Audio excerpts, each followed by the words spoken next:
Shalom Bapak Ibu, apa kabar? Saya senang bisa kembali ke Kitab Keluaran bersama-sama dengan Bapak, Ibu, saudara-saudaraku. Dan sebelum kita melihat firman Tuhan dan membaca dan belajar dari firman Tuhan, mari kita berdoa. Bapa kami berterima kasih karena kami boleh belajar lagi, dengar dari firman Tuhan. Tolong membuka hati dan pikiran kami supaya kami boleh dikuatkan dan menerapkan kebenaran yang ada di dalam firman Tuhan. Kami berdoa dalam nama Yesus Kristus. Amin. Saudara-saudari, Bapak, Ibu, jika ada pola dalam karakter seseorang atau pola dalam kegiatan, lama-kelamaan kita akan percaya karakter itu selalu konsisten atau kegiatan itu selalu akan terjadi. Contohnya, jika seorang mahasiswa rajin sekali dalam tugas dan biasanya dapat nilai-nilai yang tinggi, kalau mahasiswa itu memberikan makalah, ada kemungkinan besar dia akan dapat nilai yang tinggi dalam makalah itu. Kita kaget kalau tidak begitu. Jika seorang tukang kayu buat perabot yang mantap dan persis sesuai dengan keinginan kita, setiap kali kita pesan sesuatu, kita percaya bahwa lain kali karya tukang kayu itu akan tetap bagus. Jika hal ini biasa untuk seorang mahasiswa atau tukang kayu yang konsisten, bagaimana dengan Tuhan? Dengan Tuhan kita? Karya Allah masa lalu seharusnya menguatkan kepercayaan kita kepada Allah masa kini. Karya Allah selalu sama, selalu konsisten. Allah sama masa lalu, sekarang, sampai selama-lamanya. Kita akan belajar dari suatu peristiwa yang penting sekali dalam sejarah bangsa Israel. Mereka berjalan dari tengah-tengah laut dan diselamatkan dari Firaun dan orang Mesir. Karya Allah itu menguatkan kepercayaan kita kepada Allah sekarang, masa kini. Mari kita membaca teks ini dari Keluaran pasal 14. Saya akan membaca bagian yang pertama dulu dan lihat bagian yang ketiga, bagian yang kedua dan bagian yang ketiga nanti. Keluaran pasal 14 ayat 1 sampai ayat 9. Inilah firman Tuhan. Berfirmanlah Tuhan kepada Musa demikian. Katakanlah kepada orang Israel supaya mereka balik kembali dan berkemah di depan Pi Harirot antara Migdol dan laut. Tetap di depan Baal Zephon berkemahlah kamu di tepi laut. Maka Firaun akan berkata tentang orang Israel, mereka telah sesat di negeri ini, padang gurun telah mengurung mereka. Aku akan mengeraskan hati Firaun sehingga ia mengejar mereka. Dan terhadap Firaun dan seluruh pasukannya, aku akan menyatakan kemuliaanku sehingga orang Mesir mengetahui bahwa akulah Tuhan. Lalu mereka berbuat demikian. Ketika diberitahukan kepada Raja Mesir bahwa bangsa itu telah lari, maka berubahlah hati Firaun dan pegawai-pegawainya terhadap bangsa itu, dan berkatalah mereka, apakah yang telah kita perbuat ini? Bahwa kita membiarkan orang Israel pergi dan perbudakan kita, dari perbudakan kita. Kemudian ia memasang keretanya dan membawa rakyatnya, serta ia membawa 600 kereta yang terpilah, ya segala kereta Mesir. masing-masing lengkap dan dengan perwiranya. Demikianlah Tuhan mengeraskan hati Firaun, raja Mesir itu, sehingga ia mengejar orang Israel. Tetapi orang Israel berjalan terus dipimpin oleh tangan yang dinaikkan. Adapun orang Mesir, segala kuda dan kereta Firaun, orang-orang berkuda dan pasukannya mengejar mereka dan mencapai mereka pada waktu mereka berkemah di tepi laut dekat Hirot di depan Baal Zephon. Kita ingat Bapak Ibu, dalam pasal 13, kita membaca bahwa Allah menuntun Israel ke laut terberau. Dalam ayat yang pertama sampai 4, dalam pasal yang ke-14, kita belajar alasannya. Untuk memperlihatkan kemuliaan Allah sekali lagi, dan supaya orang Mesir bisa tahu bahwa Yahweh adalah Tuhan. Allah kita adalah Tuhan sendiri. Tidak ada lain. Kita akan lihat itu dalam lagu Musa dalam pasal 15. Allah adalah Allah sendiri. Tidak ada raja, kerajaan, pemimpin atau penguasa yang bisa dibandingkan dengan Tuhan kita. Dialah Allah sendiri dan kehendaknya akan digenapi. Inilah tema umum pada seluruh tula di atas Mesir, suatu tema besar di kitab Keluaran, yaitu kemuliaan Allah dan peninggian namanya antara bangsa-bangsa. Inilah alasan utama Allah mengeraskan hati Firaun. Ayat yang keempat.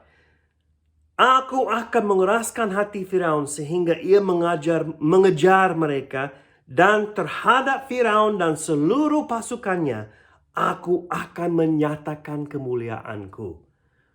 Kemudian kita melihat peristiwa berikutnya sesuai dengan kehendak Allah. Hati Firaun dikeraskan dan dia mau mengejar Israel dan kembalikan mereka ke perbudakan. Kenapa? Karena ia ada kehilangan besar di Mesir dalam tempat kerja. Orang Mesir harus berbuat apa yang Israel dulu berbuat. Sepertinya Firaun membawa kebanyakan tentaranya. Jumlah Israel pasti besar sekali sehingga Firaun membawa banyak kereta api itu belum. Memang Firaun membawa semua kereta di Mesir untuk mengejar orang Israel. Kita melihat tangan Allah dalam ayat yang ke-8 dengan jelas. Demikianlah Tuhan atau Yahweh mengeraskan hati Firaun, raja Mesir itu, sehingga ia mengejar orang Israel. Semua tentara Firaun dan kereta di Mesir pergi dan mencapai mereka pada waktu mereka berkemah di tepi laut. Mari kita membaca ayat yang ke-10 sampai 14. Ketika Firaun telah dekat, orang Israel menoleh. Maka tampaklah orang Mesir bergerak menyusul mereka. Lalu sangat ketakutanlah orang Israel dan mereka berseru-seru kepada Tuhan. Dan mereka berkata kepada Musa, apakah karena tidak ada kuburan di Mesir, maka engkau membawa kami untuk mati di padang gurun ini? Apakah yang kau perbuat ini terhadap kami dengan membawa kami keluar dari Mesir? Bukankah ini telah kami katakan kepadamu di Mesir? Janganlah mengganggu kami dan biarlah kami bekerja pada orang Mesir. Sebab lebih baik bagi kami untuk bekerja pada orang Mesir daripada mati di padang gurun ini. Tetapi berkatalah Musa kepada bangsa itu, janganlah takut, berdirilah tetap dan lihatlah keselamatan dari Tuhan yang akan diberikannya hari ini kepadamu. Sebab orang Mesir yang kamu lihat hari ini, tidak akan kamu lihat lagi untuk selama-lamanya. Tuhan akan berperang untuk kamu dan kamu akan diam saja.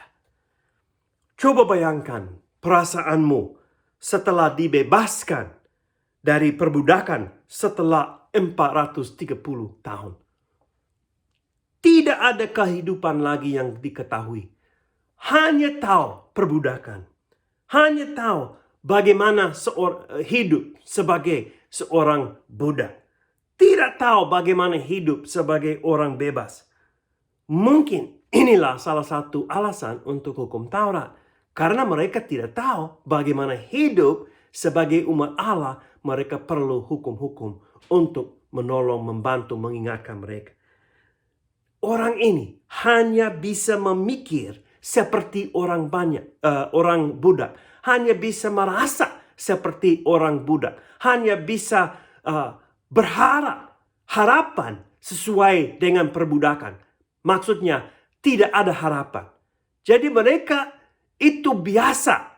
Itu pola kehidupan mereka sebagai budak. Mungkin ini menjelaskan reaksi orang Israel. Mereka mengeluh. Mereka takut sekali. Kenapa begitu Musa? Kenapa begitu meninggalkan Mesir dengan kami? Membawa kami dari Mesir. Kami senang di situ. Aduh.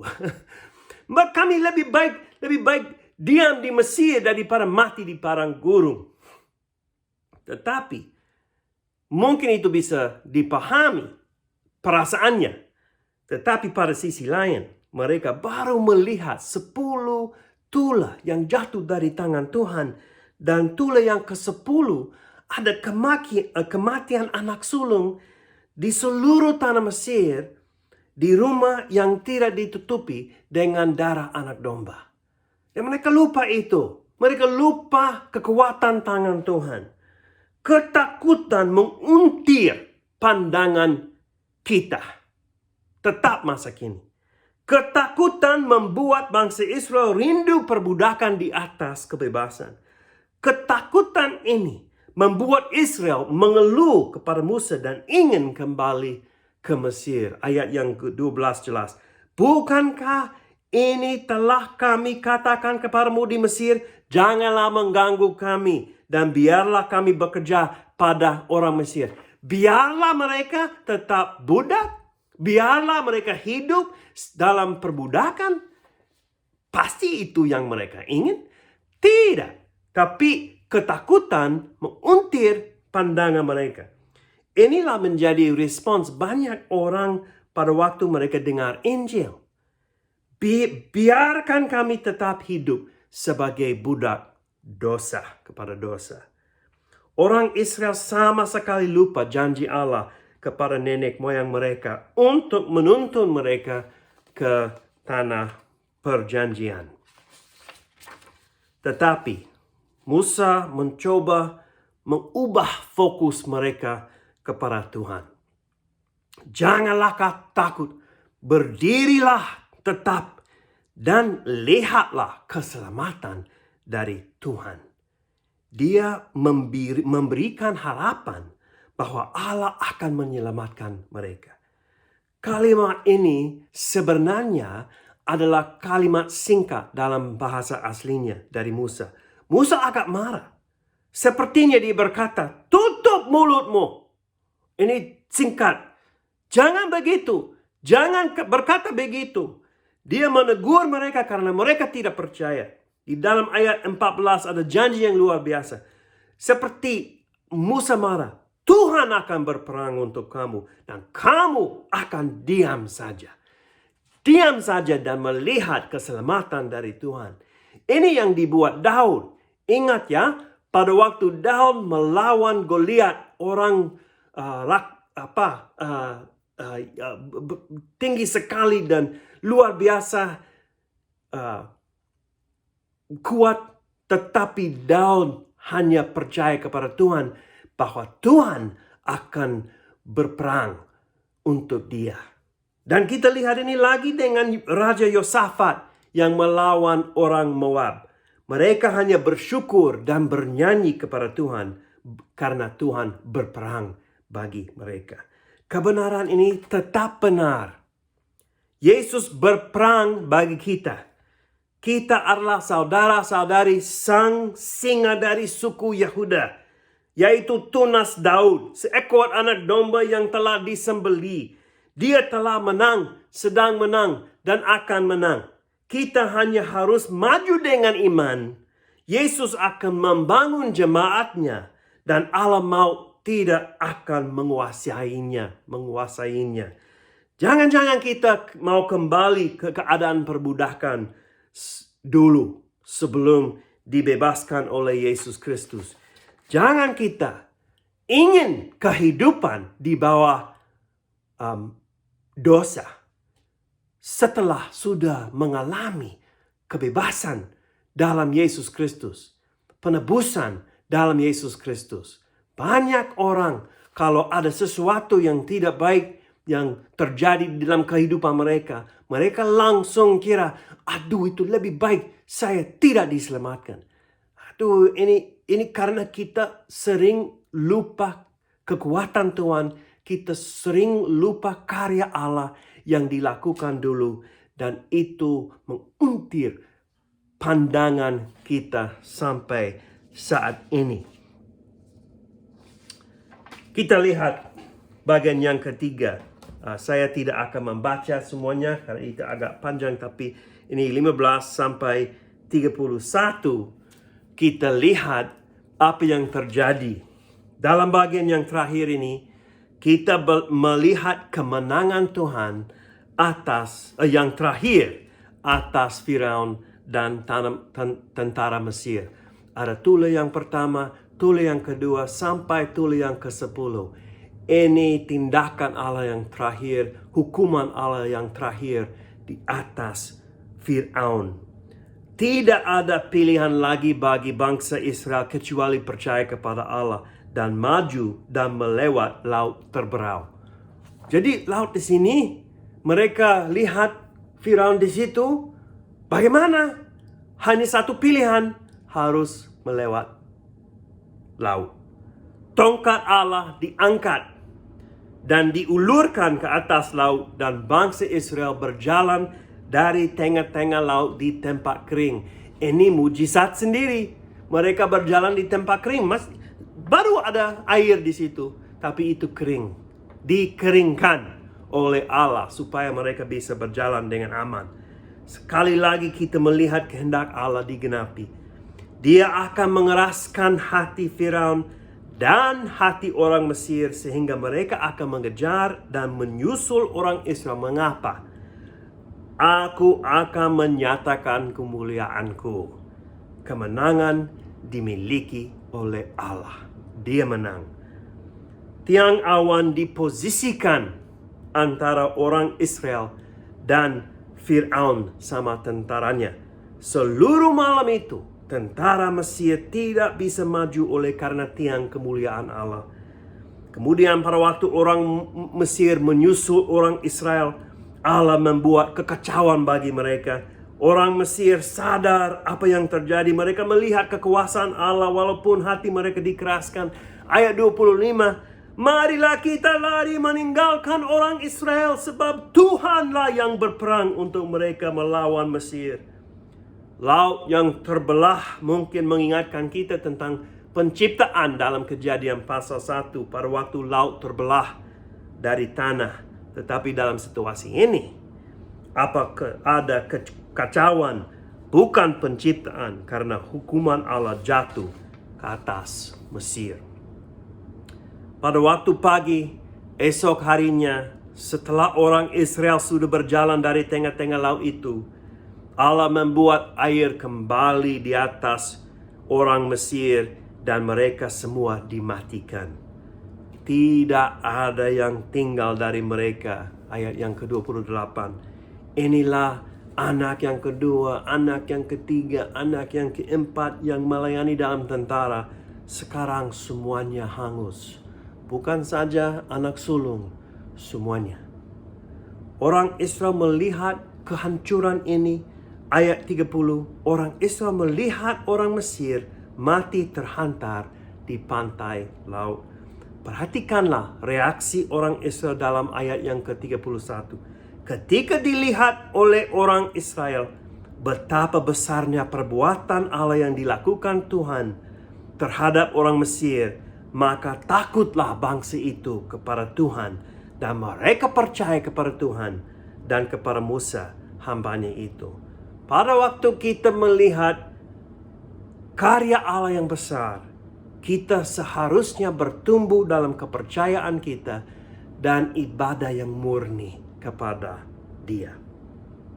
Bapak, Ibu, saudara-saudaraku, keselamatan Israel dari Mesir ditetapkan dari tengah-tengah laut dan airnya. Sepertinya perjalanan bangsa Israel di tengah-tengah laut menjadi lambang keselamatan mereka. Selama perjanjian lama, dalam kitab-kitab perjanjian lama, mereka ingat karya Allah dari saat itu.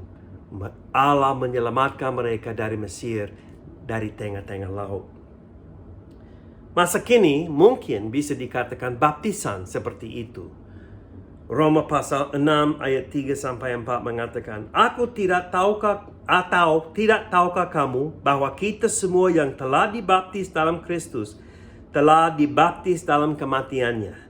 Dengan demikian kita telah dikuburkan bersama-sama dengan Dia oleh baptisan dalam kematian, supaya sama seperti Kristus telah dibangkitkan dari antara orang mati oleh kemuliaan Bapa, demikian juga kita akan hidup dalam hidup yang baru."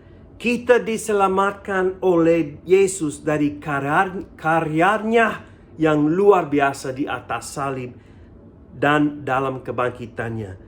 Berdasarkan karya itu, kita bisa tetap percaya kepada Yesus dan hidup bagi kemuliaan.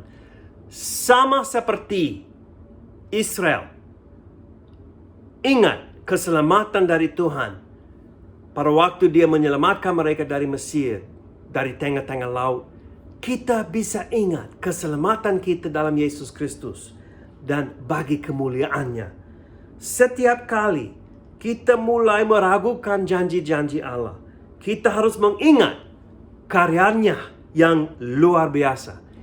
Seperti yang saya jelaskan di seluruh perjanjian lama, penebusan orang Israel dari Mesir dan kekuatan dan kemuliaan Allah yang dinyatakan di atas Firaun menjadi suatu cerita yang dipakai untuk menguatkan kepercayaan Israel. Kita bisa membaca Mazmur, kita bisa membaca nabi-nabi.